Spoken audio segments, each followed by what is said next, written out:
Les choses sérieuses s'approchent pour le début de la Coupe d'Afrique des Nations. Je ne sais pas vous, mais quand il faut parler du champion en titre du Sénégal, de ses débuts et de ses perspectives, j'ai déjà la chair de poule.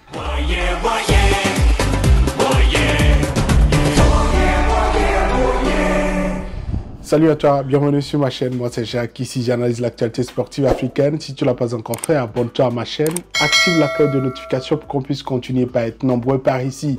Les Lions de la Teranga vont remettre leur titre en jeu en Côte d'Ivoire dans le cadre de cette nouvelle Coupe d'Afrique des Nations, avec la possibilité pour ces Sénégalais de pouvoir repartir tout juste à côté avec le titre. Pour moi, le Sénégal a cette grande possibilité de pouvoir garder son titre et c'est de cela qu'on va parler dans cette vidéo parce que oui, il y a certains qui doutent de la potentialité de ce groupe des Lions de la Teranga, mais quand tu regardes un peu le fond, le contenu et la série actuelle, tu es en droit de pouvoir te dire qu'il y a de l'espoir, qu'il y a possibilité pour ce groupe de pouvoir être sacré en terre ivoirienne.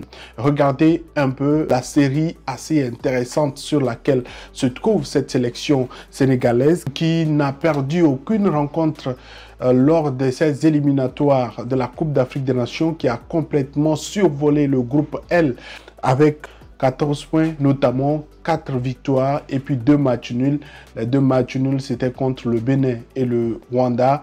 Et si on regarde les 10 derniers matchs de cette sélection sénégalaise, on ne verra que 2 défaites face à l'Angleterre et puis un autre match amical qui reste encore dans les mémoires puisque c'est pas longtemps, la défaite à domicile face à l'Algérie. C'était donc les 2 défaites. Sinon, il y a eu 5 victoires et puis 3 matchs nuls sur cette série.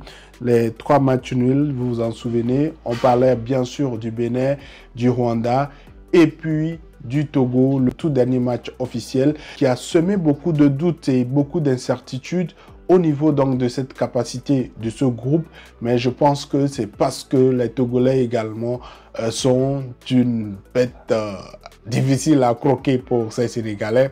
Ils ont tout vu, j'étais là, j'ai vu un peu leurs difficultés au stade de Kégué. C'est normal, ce sont 2 pays qui, dans l'histoire, ont toujours eu des confrontations assez accrochées. Alors, depuis son sacre au niveau du Cameroun, la sélection sénégalaise n'a perdu que 2 fois face à des adversaires africains. Donc, quand vous regardez toute cette statistique et tous ces chiffres-là, vous pouvez quand même vous dire qu'il y a la capacité, la possibilité pour cette sélection sénégalaise de pouvoir revenir à Dakar avec le titre. C'est vrai que beaucoup d'observateurs relèvent que depuis la série de 3 enchaînée par l'Égypte, il n'y a plus eu un tenant du titre qui a réussi à conserver. Mais si l'Égypte a fait, ça veut dire que quelqu'un peut le faire. Si les autres l'ont fait de par le passé, ce n'est pas le Sénégal qui ne pourra pas le faire. Déjà que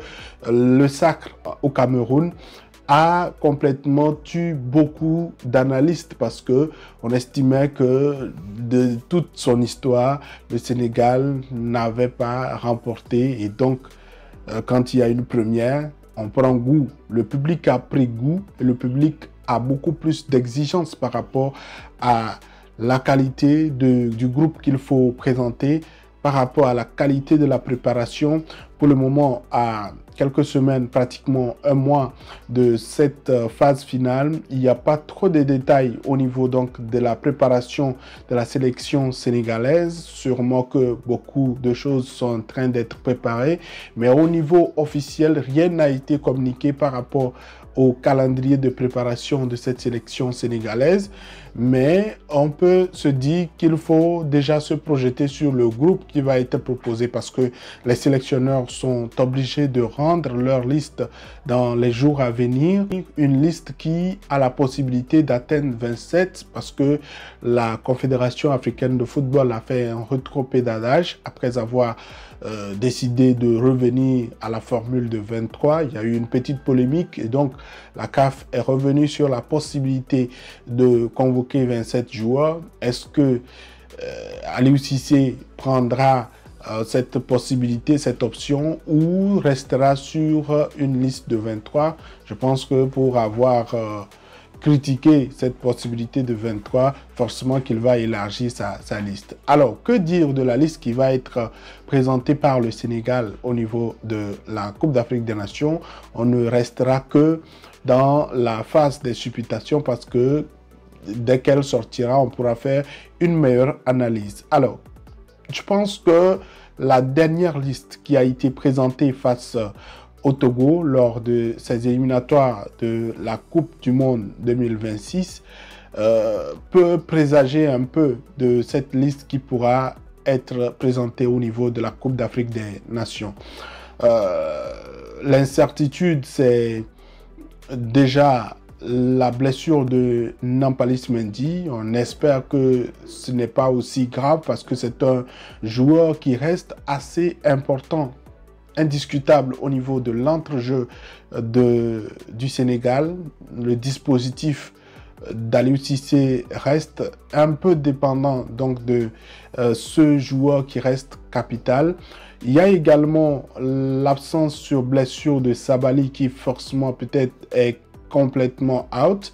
Également Bounassa qui est out de la Coupe d'Afrique des Nations. Ces absences vont forcément être comblées par une jeune génération qui est en train de prendre le pouvoir, qui est en train de monter et d'apporter également une touche de fraîcheur à ce groupe que beaucoup estiment être vieillissant. Oui, on peut parler de l'expérience de Cheikhou Kouyaté, de Kalilou Koulibaly ou encore de Sadio Mané qui sont très expérimentés et que beaucoup poussent vers la sortie, mais il y a une touche de fraîcheur et cette touche d'expérience, une osmose qui peut permettre également de faire grandir ce groupe du Sénégal. Je pense qu'il n'y aura pas trop de grandes surprises.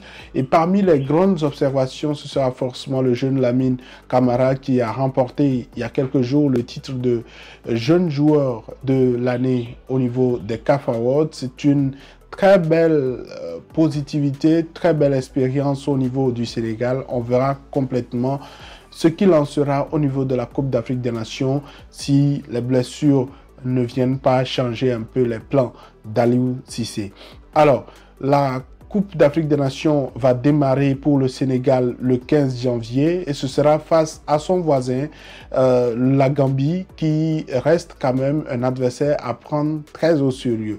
C'est vrai qu'on parle de la présence dans ce groupe-là du Cameroun et de la Guinée, qui restent des sélections importantes, mais la Gambie, depuis l'arrivée de Tom Saintfiet, a un tout autre palmarès, un visage assez reluisant, des prestations qui font peur aux adversaires et donc le Sénégal, pour moi, doit se méfier beaucoup plus de cet adversaire.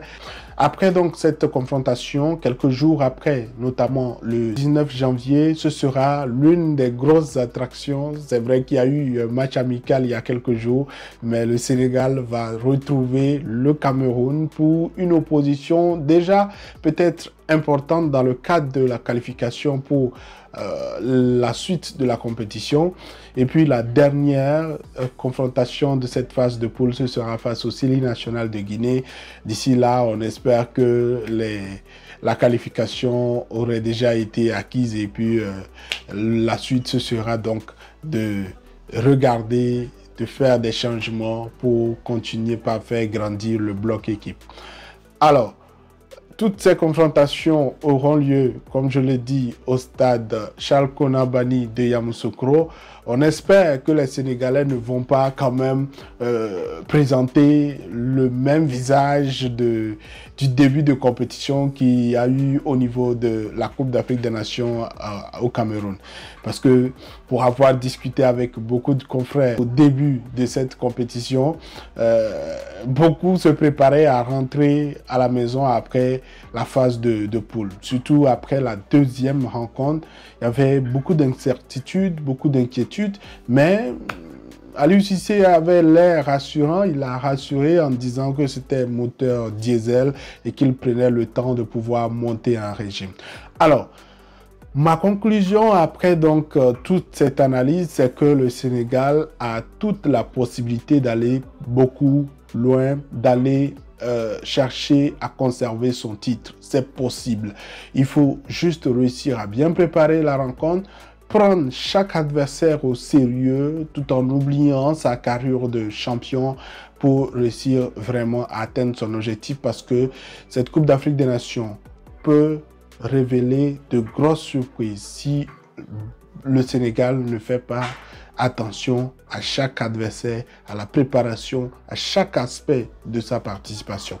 Quel est ton avis? Est-ce que selon toi, le Sénégal pourra conserver son titre à la Coupe d'Afrique des Nations? J'attends ton commentaire. Si tu ne l'as pas encore fait, abonne-toi à ma chaîne, active la cloche de notification pour qu'on puisse continuer à être nombreux par ici. À la prochaine pour l'analyse de notre pays.